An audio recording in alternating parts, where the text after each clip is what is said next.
Здравствуйте, мои дорогие земляки, забайкальцы. Я Яковлева Нина Спиридоновна. Родилась в Забайкальском крае, в Чернышевском районе, село Улей, 1932 года. Родители мои, забайкальцы тоже. Рождением тоже с этого же села, где и я родилась. Впоследствии мы жили в поселке Чернышевск. Это наш районный центр. Папа работал заврайфо. В 1937 году он работал еще председателем сельсовета Улейского, где я родилась, село Улей. Потом его послали в город Иркутск учиться. После учебы он работал заврайфо. Началась 22 июня, война. Этот день был воскресенье. Все россияне знают и помнят. У нас был в этот день праздник, день отдыха сделали. У нас речка Алиур рядом течет. Построили мостик через нее, а так не было. Дальний был там в другом месте, а здесь не было. И большой такой густой-густой черемуховой и дикой яблоньки место окруженное, посредине свободно. Сделали там танцплощадку, киоски, духовой оркестр играл. Мы пошли на этот праздник, не пошли, а точнее поехали, так как была машина около нашего дома, она стояла, украшенная флагами, плакатами и семьями.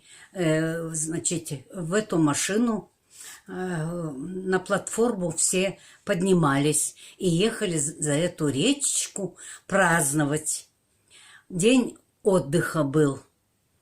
Во время этого праздника папа меня повел попить квас. Там торговали квасом везде, разными сладостями и прочими.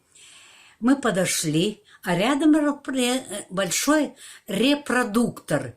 Музыка играла. Когда мы купили квас, и я стала пить. И в это время замолчало радио.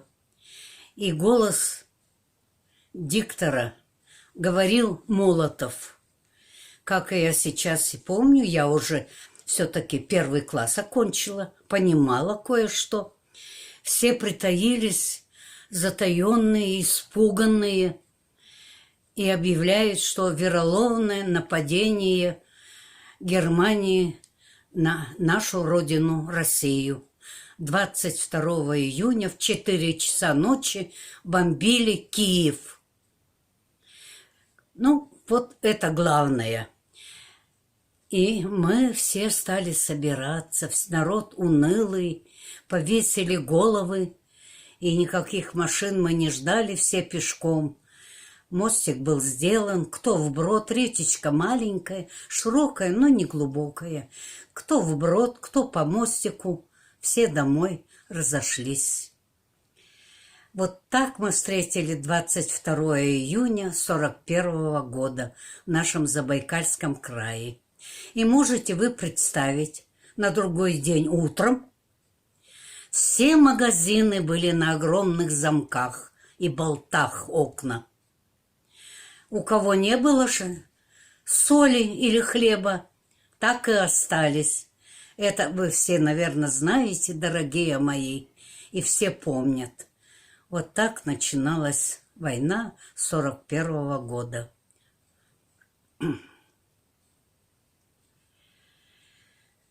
Начался призыв.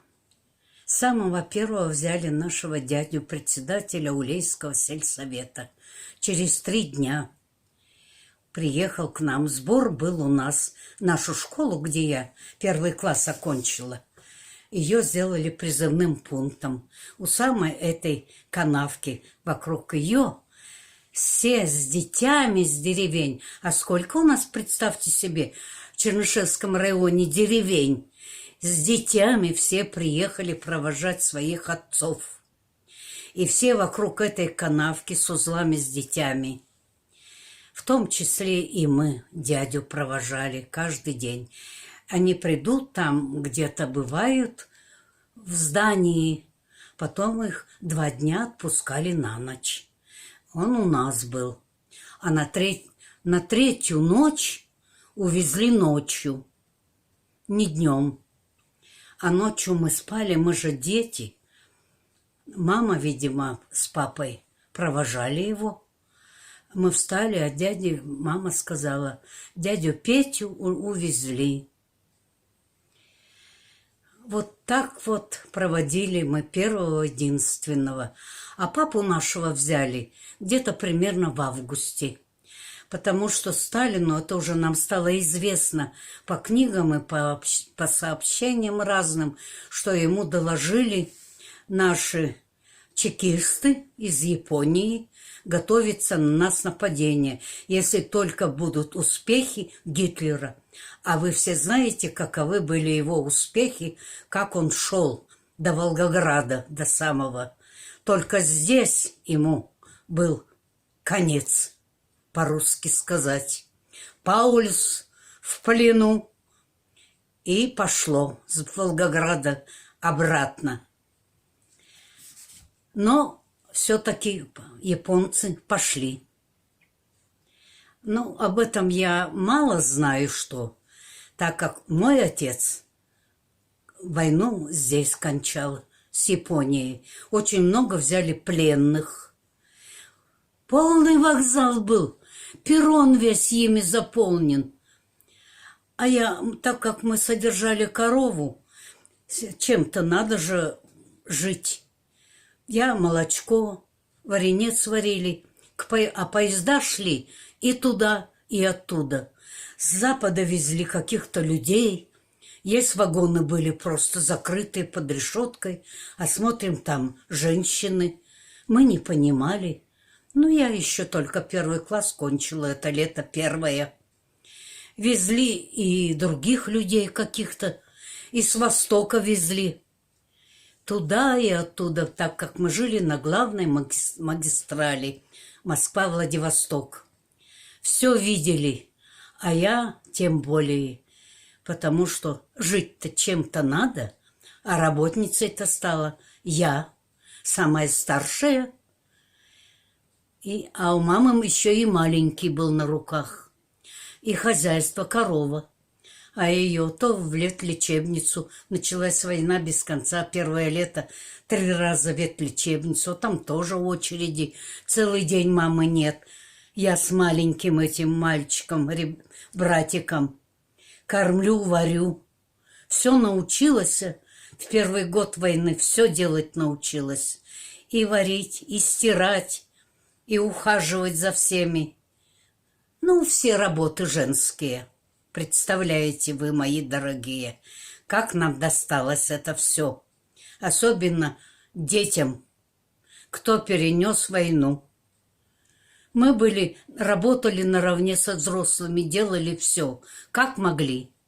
Со школы мы не домой шли, а металлолом собирать, потому что Сталин дал указ, срочно танки нужны, Челябинский завод делал танки, и мы ходили каждый день металлом. Потом образовалась дружины, ходили по семьям. Мать осталась с 3 ребятишками маленькими. Ей даже на улицу нельзя выйти, дрова напилить, а отопление печное везде. А уголь выписывали только железнодорожникам, и то понемногу. А у нас районный центр, там половина работники райкомов, райисполком, сберкассы, магазины, разные конторки. Это относится. А Орс к железнодорожникам.